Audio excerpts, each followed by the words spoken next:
증권주가 주식시장 침체 탓에 올 최저가 기록을 연일 갈아치우고 있습니다. 오늘은 반등을 나타내고 있습니다만 어떤 의미를 갖는지 알아볼 텐데요. 하반기 투자 전략까지 세워보겠습니다.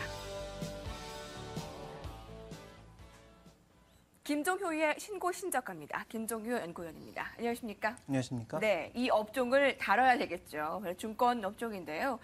신저가를 나타내고 있는 업종, 실적 악화와 거래대금 축소에 신저가는 당연한 일이다라는 판단인데 어떻게 보십니까? 일단 전체적으로 이제 개별 종목을 잡지 않은 것은 업종별로 지금 신저가가 발생하고 있는 종목이 너무 많기 때문입니다. 네. 그래서 전체적인 업종을 좀 살펴볼 필요가 있겠다고 판단하고 있는데요. 분기별로 봤을 때 거래대금은 지난 분기보다는 조금 회복되고 있는 양상입니다. 그렇지만 현재 지금 증권사의 수익을 압박하고 있는 요인은 다양하다라고 좀 봐야 될 것 같은데요.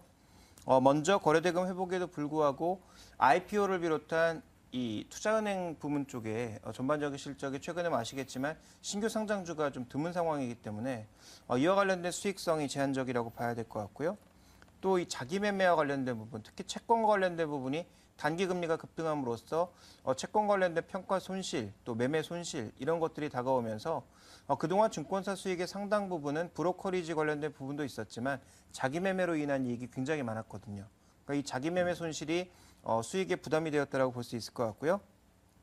또 하나 이제 증권사 쪽에서 상품을 통한 매매와 함께 자산관리 시장의 성장이 증권사 실적의 안정화에 기여하는 모습이었는데 최근에는 자산관리 쪽에서의 움직임도 굉장히 둔화되고 있습니다. 그러다 보니까 증권업종이 전반적으로는 좀 부담을 받고 있는 모습이다. 그래서 현재 지금 시장의 루머로 알려지고 있는 국가신용등급 상향과 관련돼서 일부 긍정적인 이슈가 나타날 수 있겠지만 국가신용등급 상향 같은 경우에는 아무래도 이 은행업종에 좀 더 민감한 이슈라는 점을 고려해 봤을 때 전체적으로 증권업종은 현재 금리의 상승이라든지 아니면 거래대금이 회복되긴 했지만 여전히 정체 수준을 보여주고 있는 것이 부담 요인으로 다가올 것이고 하반기에도 그렇게 뚜렷한 반등 요인은 찾기가 쉽지 않다 이렇게 봐야 될 것 같습니다. 네. 증권주를 전체적으로 살펴보는 것은 일정한 종목이 아니라 증권주 안에서 줄줄이 종목들이 신저가를 나타내고 있기 때문에 오늘은 업종을 살펴봅니다. 이렇게 주가는 정체되고 있는데 밸류에이션 상황은 어떤 편인가요? 일단 실적 측면에서 보면 증권사는 3월 결산 법인이다 보니까 이번이 1분기 아니었습니까? 1분기 실적이 쇼크 수준이었습니다. 증권사가 원래 추정하고 있던 실적과 거의 한 7, 80%가량의 차이를 보일 만큼의 실적 쇼크가 나타났는데요.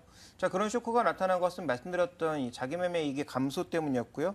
금리 변동성 때문이었고 또 IPO 때문이었습니다. 근데 하반기에도 IPO 쪽에서는 뚜렷한 강세 요인이 보이지 않고 있고 금리가 현재 구간에서 빠르게 아래로 내려가지는 않을 것이기 때문에 금리가 하향 안정된다고 하더라도 실제로 증권사가 가져갈 수 있는 이익의 폭이 그렇게 많지 않다. 또 최근 들어서는 금리 변동성이 나타나면서 채권 쪽에서 돈이 빠져나가면서 듀레이션을 굉장히 짧게 잡아놓은 상황이기 때문에 이런 부분들도 좀 부담이 된다는 거죠. 그렇다면 이익이 많이 줄어든 상황에서 즉 ROE가 많이 줄어든 상황에서 PBR이라도 저점에 가 있어야 되는데 지금 자산가치 기준의 수준을 봤을 때도 0.8배의 수준이면 과거에 0.5배, 0.6배 수준까지 낮아졌던 그때에 네. 비하면 아주 매력적인 것도 아니군요. 네, 아주 밸류에이션적으로 매력적이지도 않거든요. 이익률도 낮아졌고 PBR도 그렇게 낮은 수준이 아닌 상황이기 때문에 현재 밸류에이션 측면에서도 매력도는 크다라고 볼 수는 없을 것 같습니다. 네. 증권주를 보면서 실제로 증권사가 전국의 지점을 줄이는 등 여러 가지 어려움을 호소하고 있습니다. 경기 회복도 우선돼야 되겠고 실적도 좋아져야 되겠고 그리고 또 분위기도 좋아져야 될 텐데요. 하반기에 증권업종의 전반적인 투자 전략을 세워보겠습니다. 그리고 특정한 종목들은 괜찮을 수도 있을 텐데요. 네, 2, 3분기로 넘어가면서 말씀해 주셨다시피 지금 비용 통제에 나서고 있지 않습니까? 지점을 통합한다든지 네. 지점 숫자를 감소시킨다든지 아니면 직원의 숫자를 조금씩 줄여나가고 있는 과정이기 때문에 비용 감소에 따라서 하반기 실적이 조금씩 돌아설 가능성은 남아있다라고 봐야 되는데요. 다만 이제 중요한 것은 탄력적으로 좋아지느냐 여부를 따져봐야 될 텐데 여러 가지 이제 법안의 통과 여부라든지 변수들이 남아있는 상황 속에서 뚜렷한 반등은 좀 힘들다라고 보여집니다. 그렇다면 업종 전체에 대한 접근보다는 개별 종목에 대한 접근이 필요하다라고 볼 수가 있겠고 시기별로 투자의 이 종목군 그 압축해 나가는 것도 좀 전략적인 접근이 필요하다라고 보여지는데요. 가장 먼저 M&A 이슈가 놓여 있는 우리투자증권 같은 경우에는 M&A 이슈로 인해서는 비교적 견조하게 다른 종목 대비해서 단기적으로는 이슈가 나오기 이전까지는 버틸 수 있지 않을까라는 판단을 해볼 수 있을 것 같고요.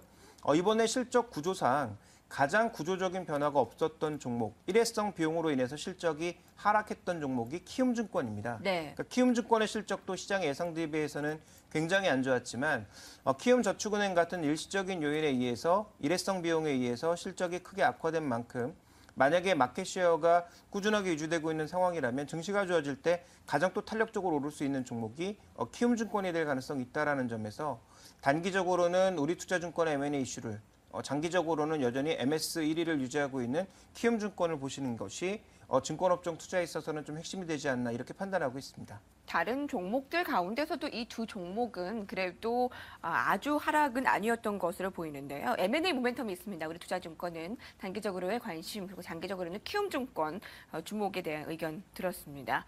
최근 실적 흐름을 보이는 증권업종 어느 정도 발길이 돌아올 수 있을까요? 증권주 알아봤습니다. 김종규 연구위원이었습니다. 고맙습니다.